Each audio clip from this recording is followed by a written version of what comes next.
I was like practice, just trusting the play call. Understand, know what time it is. They left too much time on the clock, and we knew that. Nobody on the sideline panicked, flinched. Nobody didn't believe. The coaches just knew like what was gonna happen, and I definitely knew what was gonna happen because you're gonna do what it takes to win.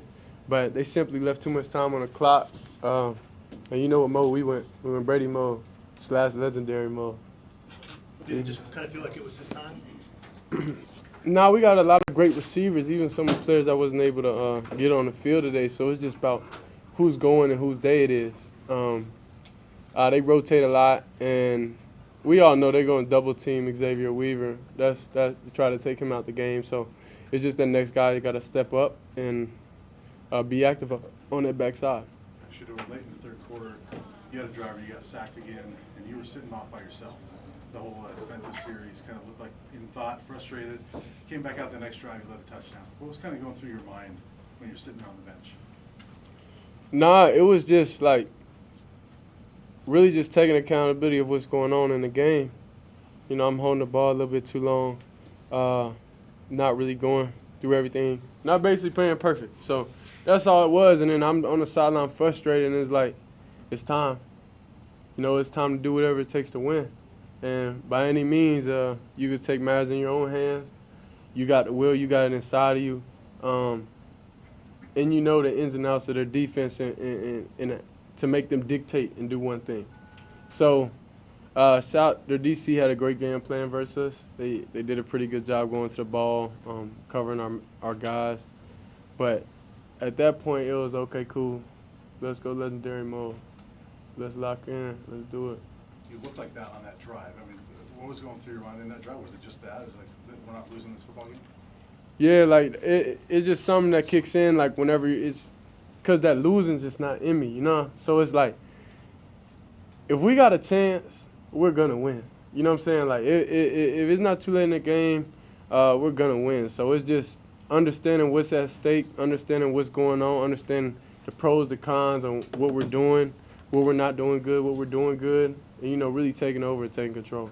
Sure, on that drive, you kind of were scrambling and you lowered your shoulder into one of the ASU defenders, Yeah. and after that, you kind of yelled at your guys on the sideline to kind of seem like you get them fired up. What was kind of the message? Were you just trying to send on that play as you're kind of just, you know, lowering your shoulder like that? Nah, it was really just because I feel like so me personally, my body language is chill. I'm not really a super hype guy. I'm not a over the top type of guy. So I feel like sometimes the team don't see that in me, that I'm ready, because that's just naturally how I am as a person. So we really just had to activate that dog, that fire in you to show everybody, hey, look, we them guys. Like we those guys that could get out there and just do whatever we want to do. So that was really the thing, and really is just like a scare tactic. They know I'm going to lower my shoulder, so they're not going to think anything sweet with me. Shedeur, that second drive of the game, it seemed like you guys were refusing to kind of come away without points there after going 3 and out yet again, third straight game, first drive 3 and out. How important was it for you guys to get in the end zone on that second drive? I ain't gonna lie, I don't even remember the first, second drive, third drive. I don't remember that half of the game because it's just so much, like the quarterback position is just so much thinking and so much just brain power you use that a lot of people don't really understand that you're using. Like when you get in that mode, you're using like 100% of your brain. So it's a lot. So you come out the game with a couple headaches, and I can't even recall that at that time. Keep that energy going into the next week.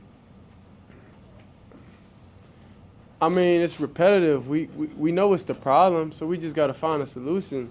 All 11 players got to do the right thing on each play. It can't be 10 players and one player is not. So it's just something that I feel like us as players, we got to get together and put a stop to the badness that's going on, the slow starts. Because y'all knew when the game was close, we a second half team. Y'all already knew that. So I'm sure everybody that been a Buff supporter, y'all knew the outcome of the game. But we just can't afford to keep doing that. Good teams come and it's going to catch up.